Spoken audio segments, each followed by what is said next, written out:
El tema de hoy es una introducción a las parábolas de Jesús. Consejos para interpretarlas adecuadamente. La base bíblica está en Mateo capítulo 13, versos 34 y 35.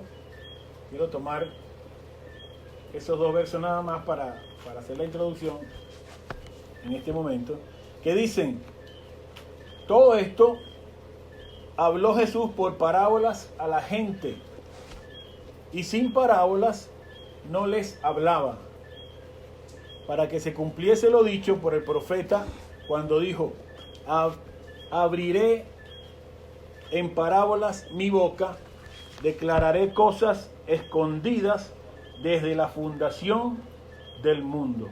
Mateo 13, 34 y 35. Que el Señor añada bendición a su maravillosa palabra. Consejos para interpretar adecuadamente las parábolas. ¿Sabe que queremos entonces iniciar una serie en la que vamos a revisar algunas de las parábolas más resaltantes narradas por nuestro Señor Jesucristo? Por ese motivo, dar esta introducción es fundamental, y unos consejos acerca de cómo se deben interpretar las parábolas y nuestra relación con ellas. Creo que esto es imperante antes de iniciar la serie, que será propiamente la próxima semana. ¿Qué es una parábola, hermanos queridos? Una parábola es literalmente algo que se coloca al lado de otra. Las parábolas de Jesús fueron historias que se colocaron al lado de una verdad con el fin de ilustrarnos esa verdad. Sus parábolas eran ayudas de enseñanza y se pueden considerar como analogías extendidas o comparaciones inspiradas por Dios. Una descripción común de una parábola es simplemente una historia terrenal con un significado celestial.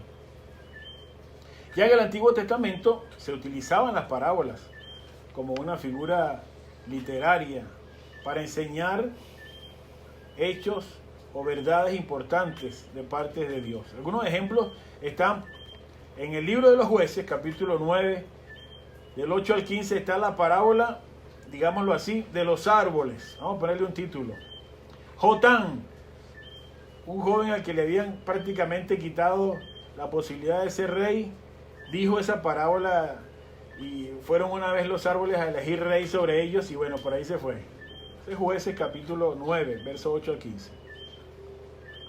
En 2 de Samuel capítulo 12 aparece Natán dándole una parábola a David, esa corderita.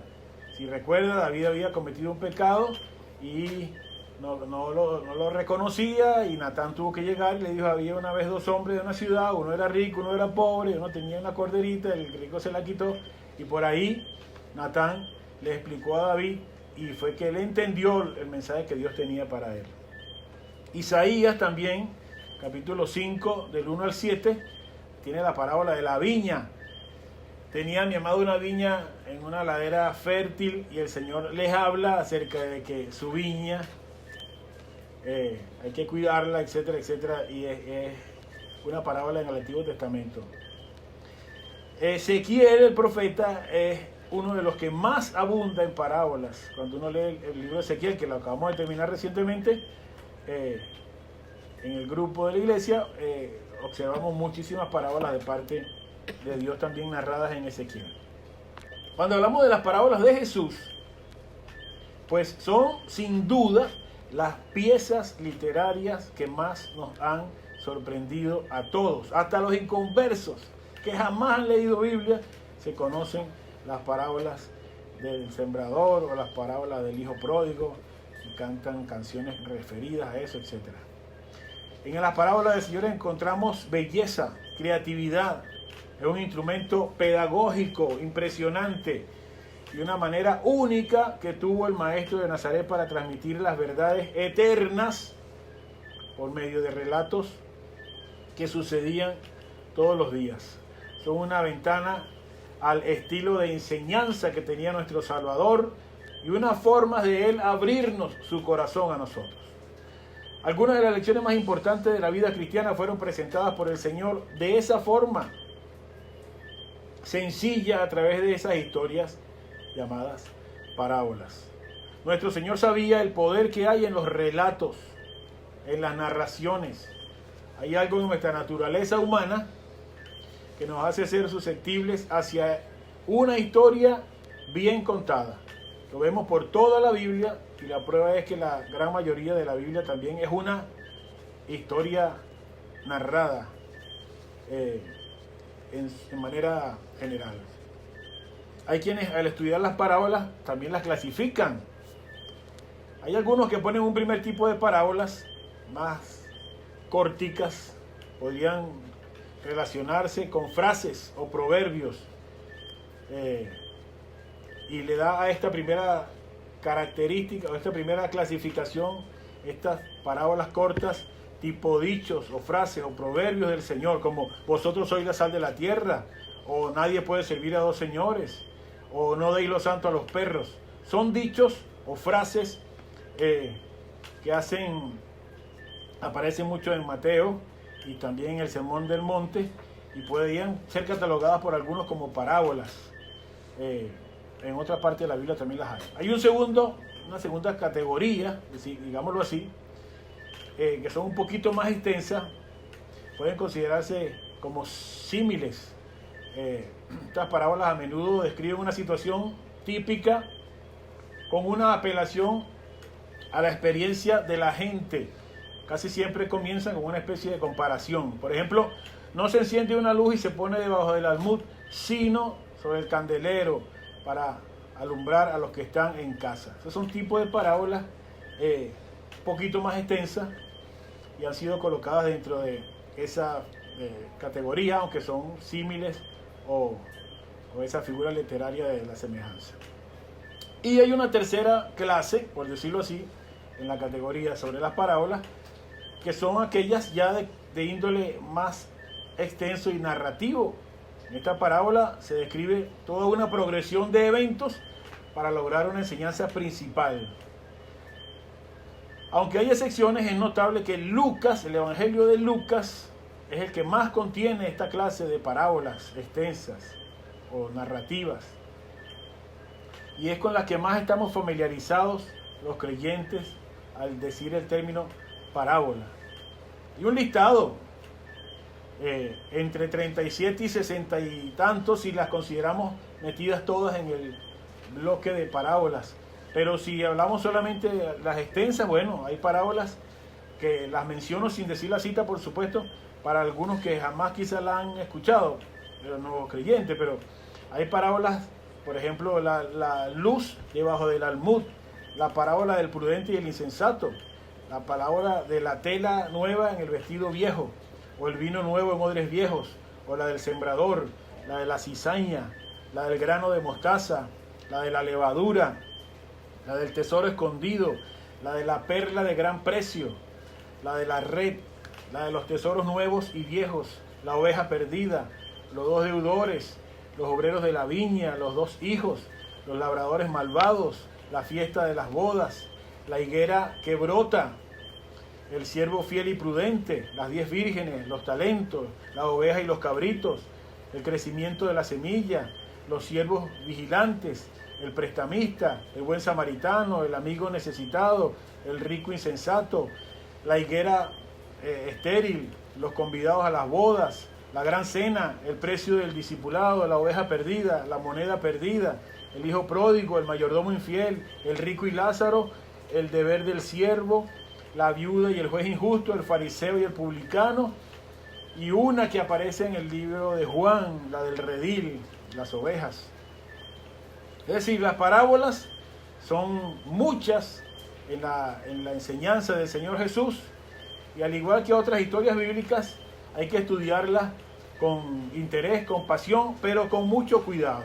En realidad, muchas veces las parábolas del Señor han sido mal entendidas, y es por eso que lo que queremos hoy es dar una especie de consejos para interpretarlas adecuadamente, y es lo que vamos a pasar a continuación. El primer consejo para interpretar adecuadamente las parábolas del Señor es, número 1, considere el tema de la misma. Considere el tema de la misma. La palabra parábola, ya hemos dicho que,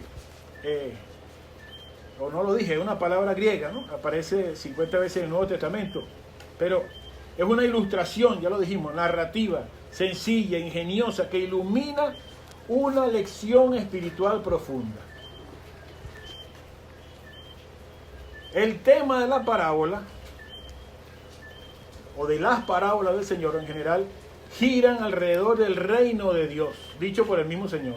El tema general de las parábolas girará en su mayoría alrededor del reino de Dios. Van a enseñarnos realidades del reino, lo que es el reino del Señor, su valor, cómo entrar en él y de qué manera viven los ciudadanos de ese reino. Son lecciones con realidades profundas que nos van a mostrar verdades importantes sobre el Evangelio de Cristo. Y es imprescindible que cuando estemos estudiando una parábola, busquemos cuál es el punto principal de ella. Es decir, que nos preguntemos qué buscaba enseñar nuestro Señor Jesucristo cuando contó esa parábola. Por ejemplo, en la parábola del sembrador, o también llamada por otros la de los tipos de suelo, ahí se nos enseña que aunque el mensaje del reino es para todos, no todos recibirán el mensaje. En las parábolas, por ejemplo, del tesoro de gran precio y de la perla preciosa, se nos enseña el incalculable valor de ese reino. En la parábola del fariseo y del publicano hay una lección distinta. Se habla sobre la justicia por la fe, que es la única manera de entrar al reino. En la de la semilla de mostaza se nos habla de la expansión impresionante del reino, como lo acabamos de escuchar. Y así, cada una de las parábolas nos muestra verdades específicas de realidades espirituales que tenemos que conocer, deberíamos conocer como miembros del reino de Dios. Por esa razón, lo primero que deberíamos tratar de interpretar en cada una de esas parábolas es determinar cuál es su tema, sobre qué quiere hablarnos, qué es el tema general de ella que Dios quiere mostrarnos. En segundo lugar, un consejo para interpretarlas adecuadamente es estudiar el contexto de la parábola. Como cualquier pasaje de la Biblia, para entenderlo hay que estudiar su contexto. Y así, para entender las parábolas de Jesús, es importante considerar el contexto en el que se encuentra. Cada una de las parábolas fue cuidadosamente seleccionada por los evangelistas, los que escribieron. Debemos recordar que los evangelistas, Mateo, Marcos, Lucas, Juan, redactaron cada uno de los 4 evangelios con propósitos teológicos específicos, aunque todos apuntaban a mostrar el mismo Cristo. Eso es lo que se conoce como la armonía de los evangelios. Por ejemplo, Mateo, Marcos y Lucas, que son llamados los evangelios sinópticos, porque incluyen muchos eventos en común de la vida de Cristo. La palabra sinóptico significa la misma perspectiva. Ellos incluían muchas parábolas y las repiten entre sí. El evangelio de Juan se distingue de ellos y proporciona detalles que los otros 3 evangelistas no incluyen.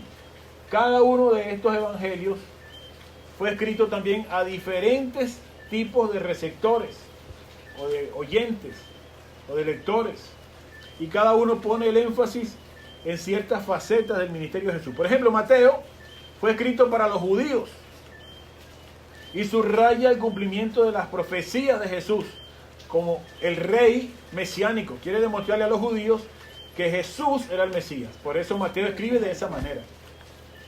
Marcos fue escrito principalmente no para los judíos, sino para los romanos, o los que llamamos los cristianos gentiles. E incluye unas pocas profecías del Antiguo Testamento, pero explica ciertas palabras y costumbres judías, que Mateo no las explica porque Mateo está hablando con judíos. Marcos presenta en este caso a Jesús como el siervo divino. Por su parte, Lucas También escribió para gentiles, especialmente para los griegos, y por lo que igualmente explica muchas palabras y costumbres judías y utiliza nombres griegos. Lucas se dio a la tarea de escribir una narrativa ordenada de la vida de Jesús y lo presenta como el Hijo del Hombre, enfatizando también su humanidad. Recuerden que los griegos eran los que buscaban la perfección del ser, del cuerpo, etc. Y Lucas trata de presentarles a ellos, a Jesús, como el hombre perfecto, el perfecto Dios, el perfecto hombre. Y por su parte el Evangelio de Juan presentó a Jesús como el Hijo de Dios. Incluyó más revelaciones acerca de él que ninguno de los otros evangelios y ofrece un relato mucho más detallado de los eventos de los últimos días. Podríamos decir que de los últimos días de Jesús, quiero decir, y podríamos decir que el mensaje visto desde la perspectiva de Juan es especialmente dirigido a la iglesia universal. Por eso no está entre los evangelios sinópticos, sino que una característica especial tiene Juan. Así que cuando el Señor se encontraba en la tierra, hermanos queridos, vivió en medio de un contexto religioso que tenía expectativas bien definidas sobre quién era Él y cómo se manifestaría el reino de Dios.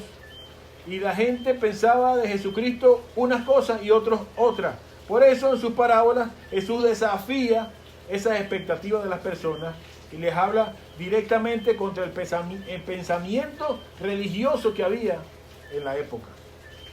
Por ejemplo, en la parábola del buen samaritano, Jesús responde a un intérprete de la ley que buscaba justificarse a sí mismo.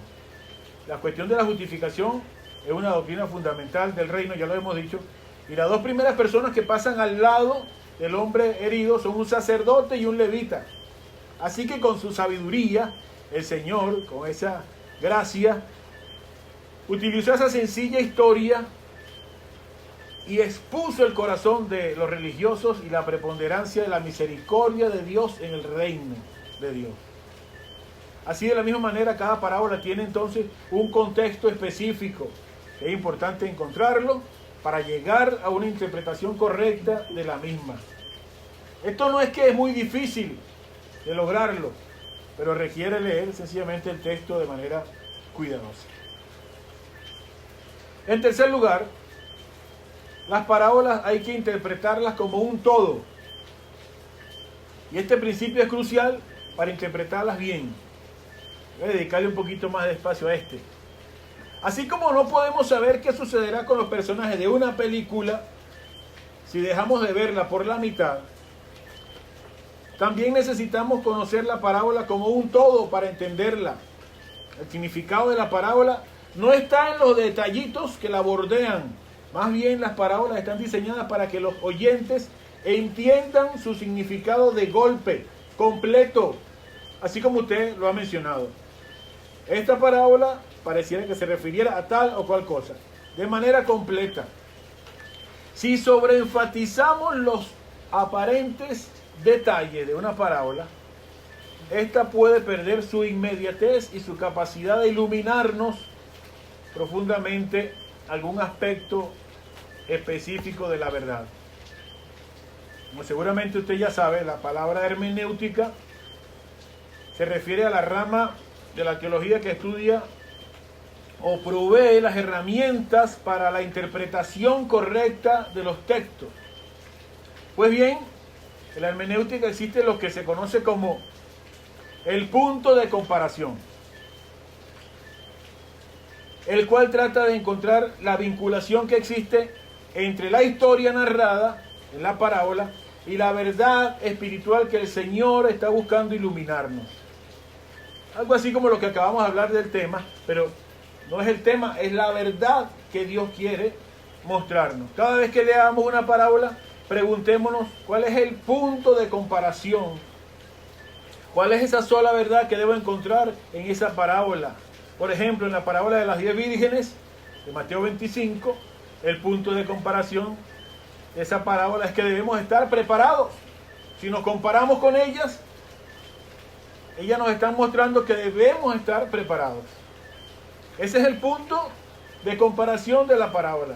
Y todos los detalles de las parábolas deben quedar, o de esa parábola debe quedar sujeto a ese punto de comparación, a esa intención, a ese significado central que el Señor quiso darle a la parábola en su conjunto. Por ningún motivo deberíamos procurar jugar con la parábola y con los detalles, porque podríamos perdernos en medio de ello. Por supuesto, no estamos diciendo con esto que el propósito central de las parábolas queda reducido a una apreciación o interpretación simplista, que es muy sencilla y que simplemente no hay más. El propósito principal de entender este punto es que al estudiar la parábola podríamos encontrar, por supuesto, enseñanzas que tienen subgrupos más abajo, aplicaciones innumerables, porque la palabra de Dios es rica, es viva, es eficaz y es aplicable para cada hombre y mujer en particular, pero que tiene un sentido general del por qué Dios o el Señor la contó, la narró. Por eso, en esa misma parábola de las vírgenes que acabo de mencionar, podemos ver que las prudentes estaban preparadas y podemos ver que las insensatas no estaban preparadas.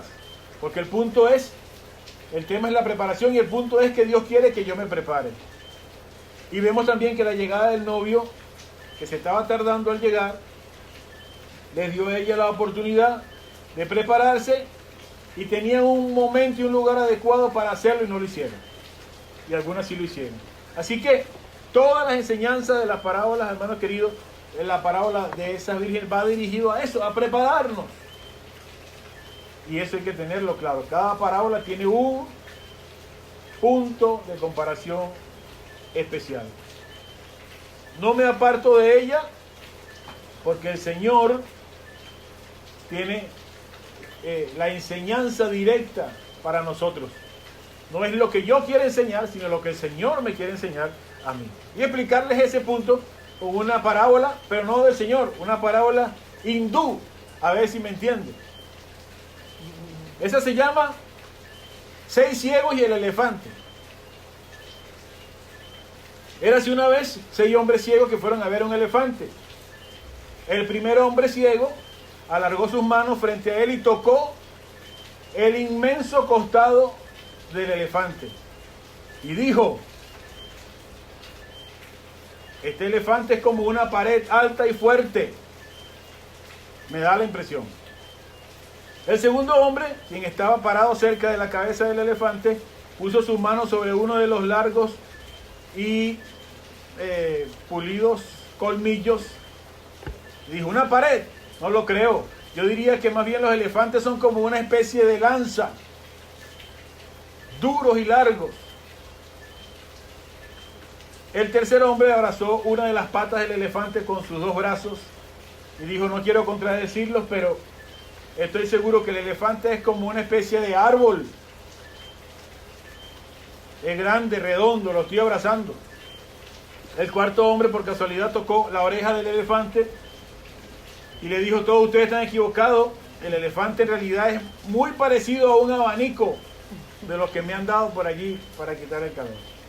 El quinto hombre estaba parado, era el único que estaba parado en el otro extremo del elefante. Por casualidad tomó la cola del mismo y dijo: no entiendo por qué están tan confusos ustedes, pero estoy seguro que los elefantes son como una especie de soga. Y bueno, el elefante era tan juguetón que movió su trompa y le hizo cosquillas al sexto ciego, y el hombre asustado se apartó de todos corriendo y temblando y les dijo: tengan calma, les juro que el elefante es como una culebra muy grande. Eso es lo que nos dice esa parábola hindú. Todos ellos tenían su verdad, pero ninguno tenía la verdad general de lo que era un elefante. Aunque parezca medio jocoso el asunto, este relato tiene varias aplicaciones, por supuesto. Uno, el referirnos a que todos entendemos las cosas de manera de la manera como lo estemos viendo en ese momento, de la manera en que nos enfoquemos. También se puede referir a que hay que tener cuidado con esas verdades o interpretaciones absolutas, que uno diga todo es como yo pienso. Pero en nuestro caso, esta parábola está ligada al hecho de que nosotros debemos observar el todo del asunto, el panorama general en su conjunto, para evitar confundirnos en las partes. Así que interpretémoslas como un todo para sacarle el mejor provecho o el más sano provecho. Esto de no confundirnos con las partes del elefante nos puede dar el pie para el siguiente consejo para interpretar adecuadamente las parábolas. Hemos dicho en el primer lugar que consideremos el tema de la misma, que estudiemos el contexto, que interpretemos la parábola como un todo, y en cuarto lugar, que entendamos los detalles. Hay que entender los detalles. Ya hablamos sobre lo que significaba el contexto en el que se enmarca la historia, y eso es importante. Pero esos contextos tienen abundantes detalles que pueden servir de ayuda para entender la enseñanza del todo. La interpretación y aplicación de las parábolas para nuestro tiempo debería descubrirnos alguna explicación contextual de lo que vemos en la parábola. Por ejemplo, en la parábola del rico y Lázaro, entendamos que por qué el rico estaba vestido de púrpura y lino. Para un rico de esa época, vestirse de púrpura era un calificativo. El proceso de confección de esa tela con su color era muy extenso y por eso solo la gente pudiente podía comprarla. Y el lino era una tela costosa usada para la confección de vestiduras elegantes. Por tanto, ver a ese hombre vestido así habla claramente de su estilo de vida. Por supuesto, también es importante que no nos distraigamos mucho en los detalles, como ya mencionamos. Por eso, cuando estudiemos la parábola, las parábolas, debemos preguntarnos qué es lo más importante que hay en ellas. Por ejemplo, en la parábola de las vírgenes, que también acabamos de mencionar, las lámparas muestran el sentido de lo que el Señor quiere enseñar. Pero no son lo más importante. No me debo enfocar demasiado en las lámparas, sino que ellas son un instrumento para que el Señor nos muestre una verdad de que debemos ser llenos. Si nos enfocamos demasiado en los detalles, entonces vamos a estar literalmente distrayéndonos por las ramas, como dirían por allí, y no en el propio árbol o en el fruto del árbol. Así que cuidemos de ver los detalles, de aprender de ellos, sin distraernos en ellos. Un quinto punto es que tengamos cuidado con las alegorías. Una de las razones principales por las que se han interpretado mal las parábolas es por interpretarlas todas alegóricamente. ¿Qué es eso de alegóricamente? Bueno, en una alegoría todos los personajes, todos los lugares, las situaciones de la historia, todo representa algo. En el caso del Nuevo Testamento, pues será algo espiritual. Hay un libro muy famoso que ya usted conoce que se llama El Progreso del Peregrino. Ese libro es extremadamente alegórico, es famoso por su fama, se dio a su capacidad de alegoría que le imprimió Juan Bunyan. El peregrino representa al creyente, el rey representa a Dios, la ciudad celestial es el cielo, el encuentro en la cruz es la conversión del creyente o del impío que se convirtió en creyente, etc. Todo representa algo. Y algunas parábolas de Jesús tienen también significado alegórico, pero no todas. Por ejemplo, en la parábola del sembrador, dice la Biblia que el sembrador es el que siembra la semilla y que la semilla es la palabra de Dios y que los suelos son los corazones de la persona. Eso lo dijo el mismo Señor Jesucristo. Él fue el que dijo: el que siembra la buena semilla es el hombre, el Hijo del Hombre, el campo es el mundo, la buena semilla son los hijos del reino y las cizañas son los hijos del malo, el enemigo que la sembró es el diablo, la siega es el fin del siglo y los segadores son los ángeles. En la parábola de la semilla de mostaza, en la del tesoro escondido y en la perla del gran precio, ellas representan el reino de Dios. La del trigo y la cizaña también tiene elementos alegóricos. Ahora bien, eso lo podemos enfatizar ya que hay razones bíblicas, textuales, para afirmar esas alegorías. En esos casos, el mismo Jesús es el que nos ayuda con la interpretación. Siempre el contexto tiene que dictaminar la interpretación del pasaje. En los casos en que no es así, debemos tener cuidado con asumir que una parábola es alegórica. La mayoría de las veces las parábolas tienen un punto espiritual principal y eso es lo que busca comunicar y nada más, sin alegorizar demasiado.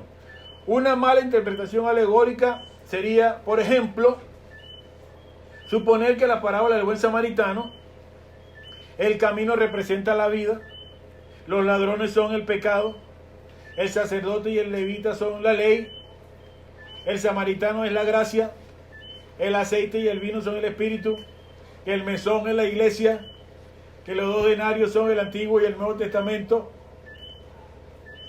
Y aunque a algunos les suene eso muy bonito para favorecer el predominio de la gracia sobre la ley, pues no hay evidencia bíblica ni textual que pueda afirmar tal cosa.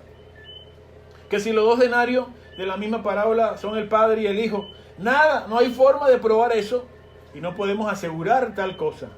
La interpretación, por lo tanto, sería equivocada de alguien que le añada o le agregue interpretaciones alegóricas a un pasaje que no lo tiene necesariamente.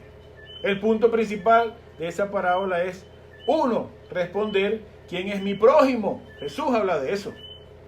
Por lo tanto, podemos afirmar que una parábola no cumplirá su propósito únicamente por su valor literario. El Espíritu de Dios quien nos lleva a toda verdad. Por tanto, nos toca buscar su guía para que Él nos muestre cuál es el significado real y verdadero y pertinente en cada una de sus parábolas. Eso es lo que hace la palabra de Dios. Ella es viva y ella es eficaz. Así que disfrutemos el proceso de interpretarlas, pero respetando el sentido que Dios mismo le ha dado a su palabra, sin añadirle y sin quitarle. Y por último, el punto 6 de los consejos para interpretarlas adecuadamente es que busquemos la aplicación directa. Y esto es quizás lo más importante. Para interpretar las parábolas en términos prácticos debemos entender la historia de Jesús no como una simple historia o alegoría o simbolismo o algo subjetivo, sino observar con detenimiento las preguntas que Jesús hace o insinúa al final de cada una de las parábolas. Por ejemplo, Jesús relató la parábola del buen samaritano en respuesta a la pregunta de ese intérprete de la ley: ¿quién es mi prójimo? Cuando la terminó, Jesús le pregunta al intérprete: ¿cuál de estos 3 piensa que demostró ser el prójimo del que cayó en manos de los enemigos? Y luego le dice: ve y haz tú lo mismo. Ahí vemos que el Señor usaba las parábolas de manera directa para enseñar algo que se aplique a nuestro corazón. Entonces, entender las parábolas de Jesús en términos prácticos y no como simples alegorías o historias o cuentos va a permitirnos que podamos ir añadiendo conocimiento a nuestra mente, ciertamente, pero a la vez que cambiemos nuestro corazón y comportamiento. Que modifiquemos nuestro comportamiento, nuestra conducta. Así que pregúntese siempre: ¿qué me está enseñando a mí particularmente en este día el Señor con esta palabra? En el caso de la Biblia entera. O con esta parábola, cuando esté leyendo alguna parábola.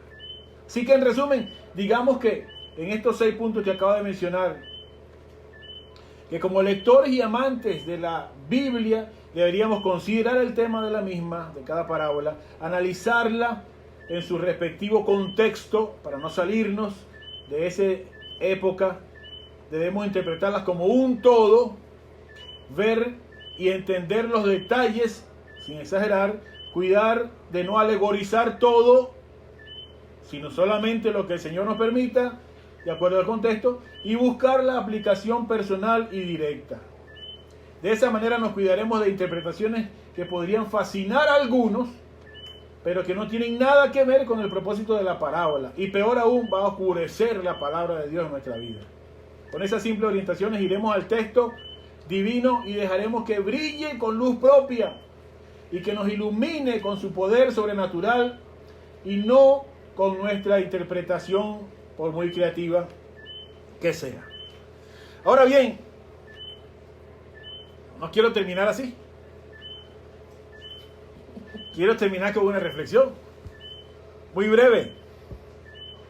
Y es, ¿por qué Jesús nos enseñaba con parábolas? Y esa respuesta está en Mateo 13. Así que le traje Mateo 13 ahí. Usted lo va a ver conmigo. Mateo capítulo 13. No lo vamos a leer todo, porque está extenso. Más de 50 versos. Pero ¿por qué el Señor enseñaba con parábolas? Miren lo que dice Mateo 13. Del verso 1 al verso 9, ahí les aparece, Jesús les entrega la parábola del sembrador. Luego del verso 10, miren lo que dice. Entonces acercándose los discípulos le dijeron, ¿por qué les hablas por parábolas? Y él respondiendo les dijo, porque a vosotros os es dado saber los misterios del reino de los cielos, mas a ellos no les es dado. Porque a cualquiera que tiene se le dará y tendrá más, pero al que no tiene, aún lo que tiene le será quitado. Por eso les hablo por parábolas, para que viendo no vean y oyendo no oigan ni entiendan.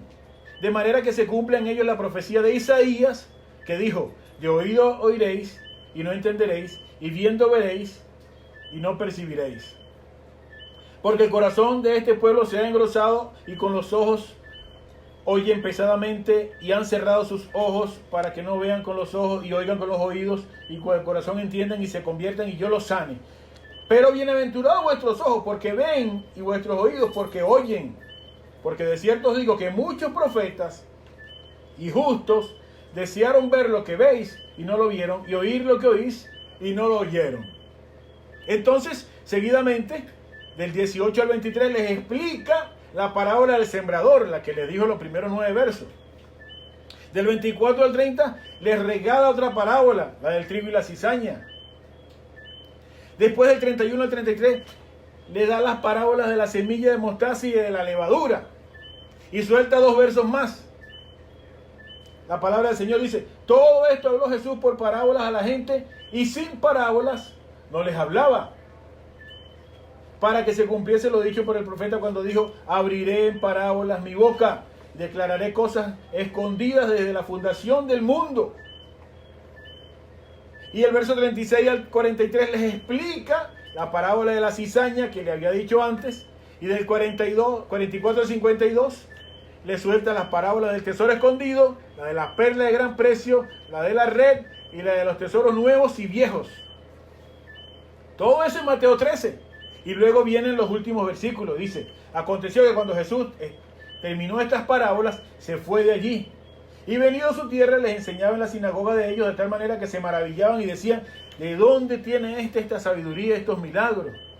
¿No es este el hijo del carpintero? ¿No se llama su madre María y sus hermanos Jacobo, José, Simón y Judas? ¿No están todas sus hermanas con nosotros? ¿De dónde pues tiene todas estas cosas? Y se escandalizaban de él. Pero Jesús les dijo, no hay profeta sin honra sino en su propia tierra y en su casa. Oiga bien, y no hizo allí muchos milagros a causa de la incredulidad de ellos. Y termina el capítulo. Ya hemos dicho que una parábola, hermanos queridos, es una historia que el Señor cuenta con un significado celestial. Y también hemos dicho que el Señor Jesús con frecuencia las usaba como un medio para ilustrar verdades profundas y divinas. Las empleó.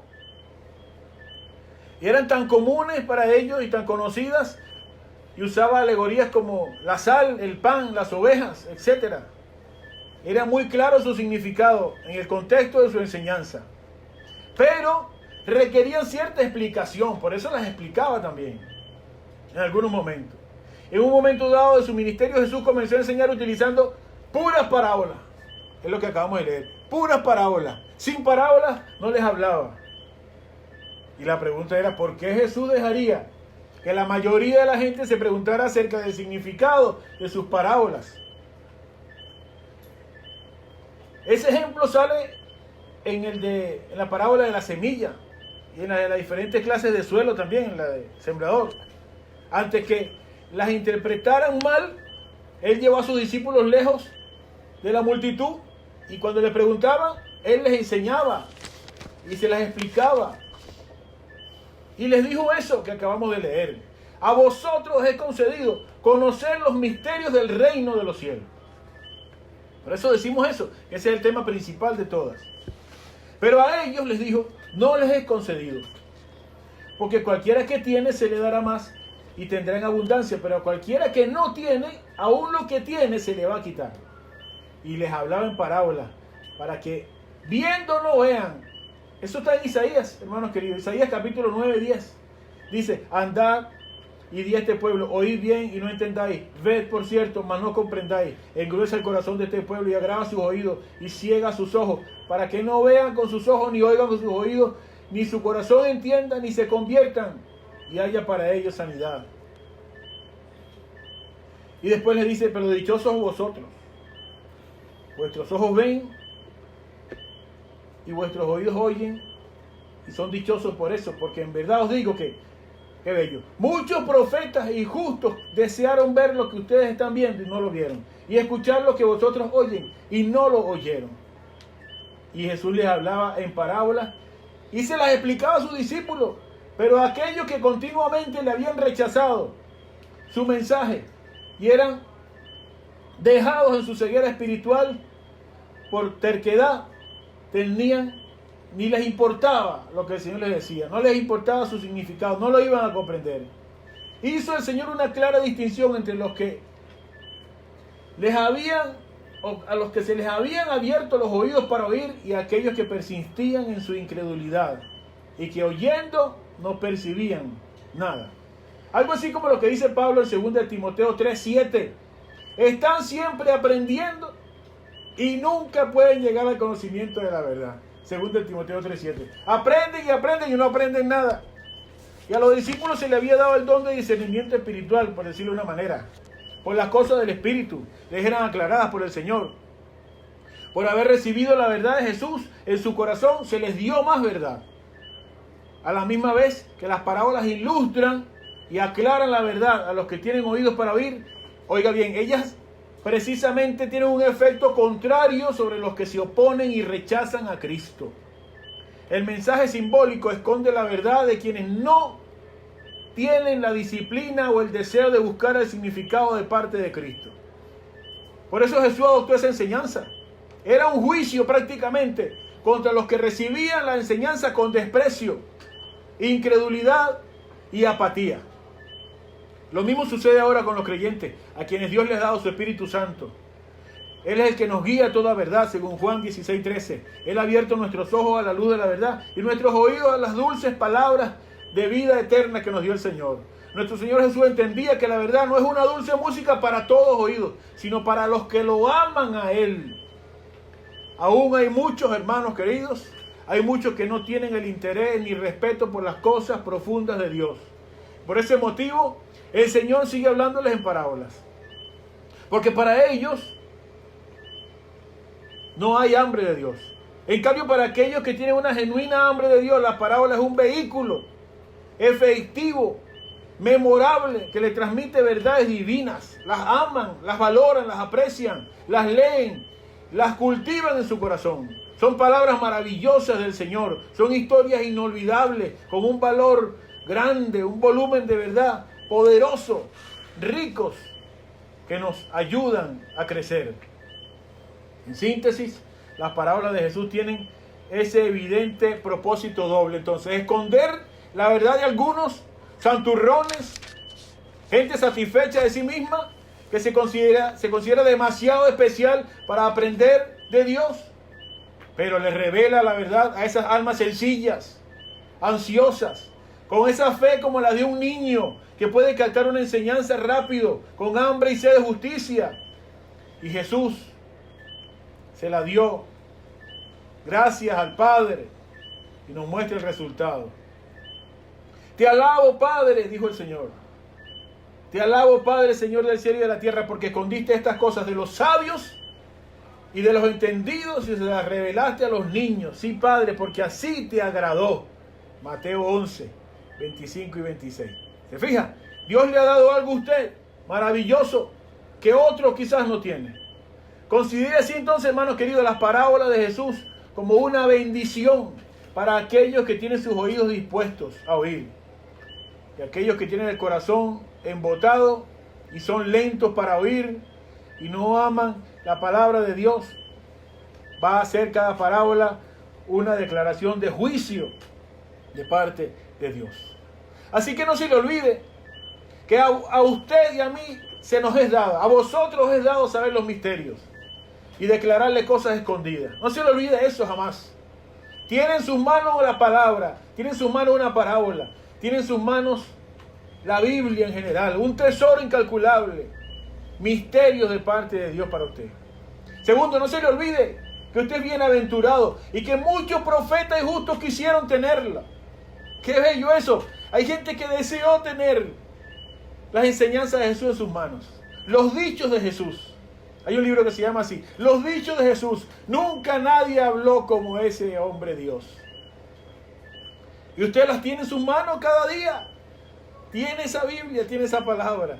Mucha gente deseó, muchos caídos desearan tener la libertad de otra vez leer la Biblia. No, están atados, tan cautivos, tan enceguecidos, tan cauterizada su conciencia.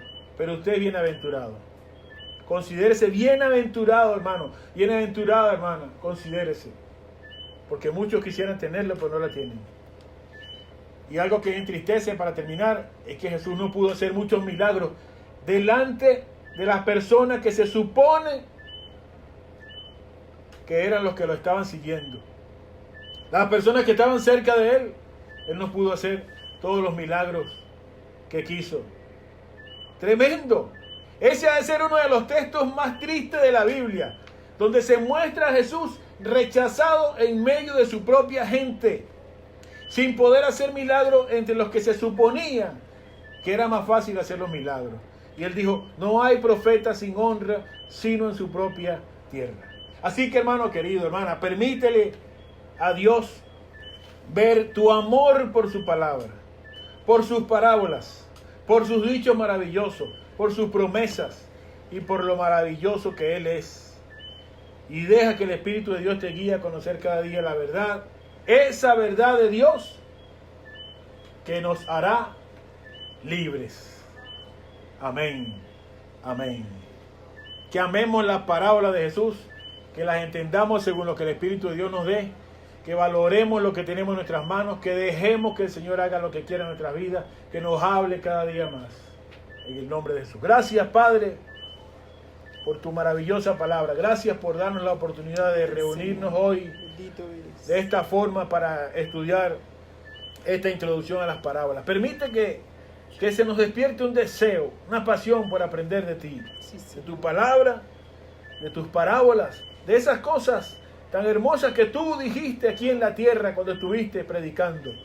Que las podamos recibir como la sencillez que tienen los niños para recibir cualquier historia. Que podamos ser edificados, que le consigamos el tema, el punto de comparación, que aprendamos de sus detalles, que valoremos, Señor, sus enseñanzas y que las apliquemos directamente a nuestro corazón. Que cambiemos nuestra manera de ser, de nuestro deseo, Padre, en el dulce nombre de Jesús. Amén y amén. Amén. Gloria a Dios. Amén, Señor.